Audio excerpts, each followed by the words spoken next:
2025년 2월 2일 주님 봉헌 축일 제1독서 말라키 예언서의 말씀입니다. 주 하느님께서 이렇게 말씀하신다. 보라, 내가 나의 사자를 보내니 그가 내 앞에서 길을 닦으리라. 너희가 찾던 주님, 그가 호련히 자기 성전으로 오리라. 너희가 좋아하는 계약의 사자, 보라, 그가 온다. 만군의 주님께서 말씀하신다. 그가 오는 날을 누가 견디어내며 그가 나타날 때에 누가 버티고 서 있을 수 있겠느냐. 그는 재련사의 불 같고 염색공의 잿물 같으리라. 그는 은 재련사와 정련사처럼 앉아 레위의 자손들을 깨끗하게 하고 그들을 금과 은처럼 정련하여 주님에게 의로운 제물을 바치게 하리라.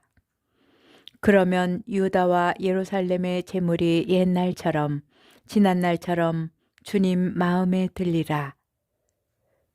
주님의 말씀입니다. 제2독서 히브리서의 말씀입니다.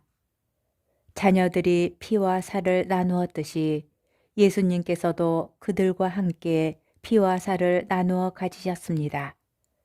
그것은 죽음의 권능을 쥐고 있는 자, 곧 악마를 당신의 죽음으로 파멸시키시고 죽음의 공포 때문에 한평생 종살이에 얽매여 있는 이들을 풀어주시려는 것이었습니다.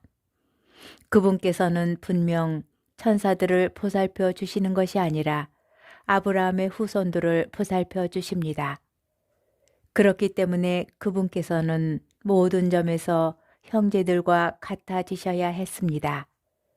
자비로울 뿐만 아니라 하느님을 섬기는 일에 충실한 대사제가 되시어 백성의 죄를 속죄하시려는 것이었습니다.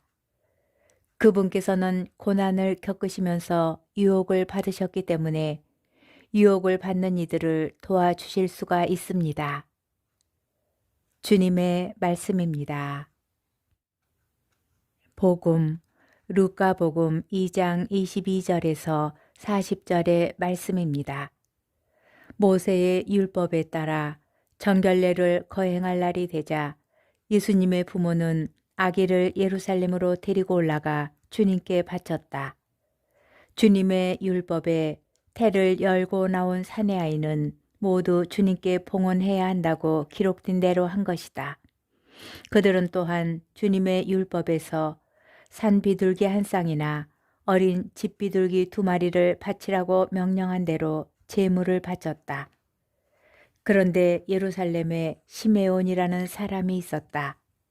이 사람은 의롭고 독실하며 이스라엘이 위로받을 때를 기다리는 이였는데 성령께서 그 위에 머물러 계셨다. 성령께서는 그에게 주님의 그리스도를 뵙기 전에는 죽지 않으리라고 알려주셨다. 그가 성령에 이끌려 성전으로 들어갔다. 그리고 아기에 관한 율법의 관례를 준수하려고 부모가 아기 예수님을 데리고 들어오자 그는 아기를 2팔에 받아 안고 이렇게 하느님을 찬미하였다. 주님, 이제야 말씀하신 대로 당신 종을 평화로이 떠나게 해주셨습니다. 제 눈이 당신의 구원을 본 것입니다. 이는 당신께서 모든 민족들 앞에서 마련하신 것으로 다른 민족들에게는 계시의 빛이며 당신 백성 이스라엘에게는 영광입니다. 아기의 아버지와 어머니는 아기를 두고 하는 이 말에 놀라워하였다.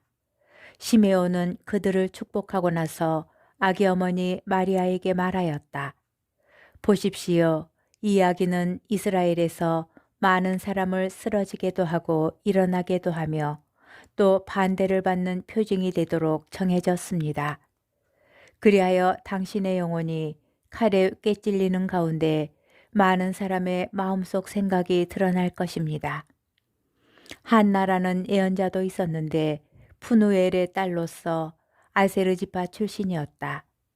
나이가 매우 많은 이 여자는 혼인하여 남편과 7해를 살고서는 84살이 되도록 과부로 지냈다. 그리고 성전을 떠나는 일 없이 단식하고 기도하며 밤낮으로 하느님을 섬겼다. 그런데 이 한나도 같은 때에 나와 하느님께 감사드리며 예루살렘의 속량을 기다리는 모든 이에게 그 아기에 대하여 이야기하였다. 주님의 법에 따라 모든 일을 마치고 나서 그들은 갈릴레아에 있는 고향 나자렛으로 돌아갔다.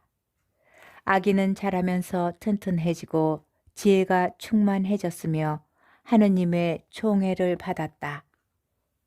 주님의 말씀입니다. 오늘의 묵상. 오늘 교회는 예수님의 부모가 율법에 따라 성전에서 아기를 주님께 바친 일을 기념합니다. 모든 점에서 형제들과 같아지셔야 하였던 하느님의 아드님께서는 백성의 다른 맏아들처럼 부모의 손으로 성전에 바쳐지십니다. 아기 스스로 자신을 바친 것이 아니라 부모가 바칩니다. 실제로 그리스말 원문은 봉헌과는 조금 다른 나타내 보이다, 출현하다, 소개하다 라는 뜻을 가집니다.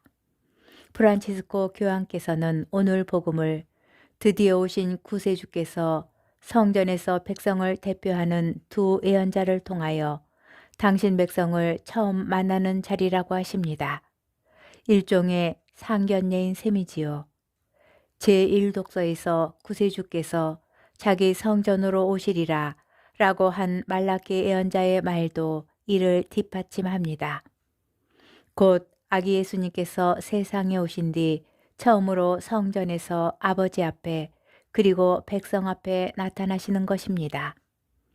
한국 교회에서는 축성 생활의 날을 꽤 오랫동안 봉헌 생활의 날로 불러왔기에 축성 생활자들이 주님께서 성전에 바쳐지신 것과 같은 의미로 봉헌된다고 여기는 것 같습니다. 5년 전 이를 축성 생활로 번역하여 쓰기로 한 주교회의의 결정은 이런 혼란을 바로잡고 축성 생활의 뜻을 바르게 이해하도록 돕기 위한 것입니다. 사실 축성은 오늘 복음에 나타난 예수님의 봉헌과는 쓰인 낱말과 그 뜻이 다릅니다. 축성 생활은 서원을 통하여 세 가지 복음적 권고의 의무를 받아들이는 삶, 곧 복음적 권고의 서원으로 이루어지는 신분을 가리킵니다. 따라서 수도자를 포함하여 복음 권고를 서약하는 모든 이가 축성 생활자입니다. 올해 한국교회 축성 생활의 해를 지내면서 축성 생활 성소를 위하여 더 기도합시다.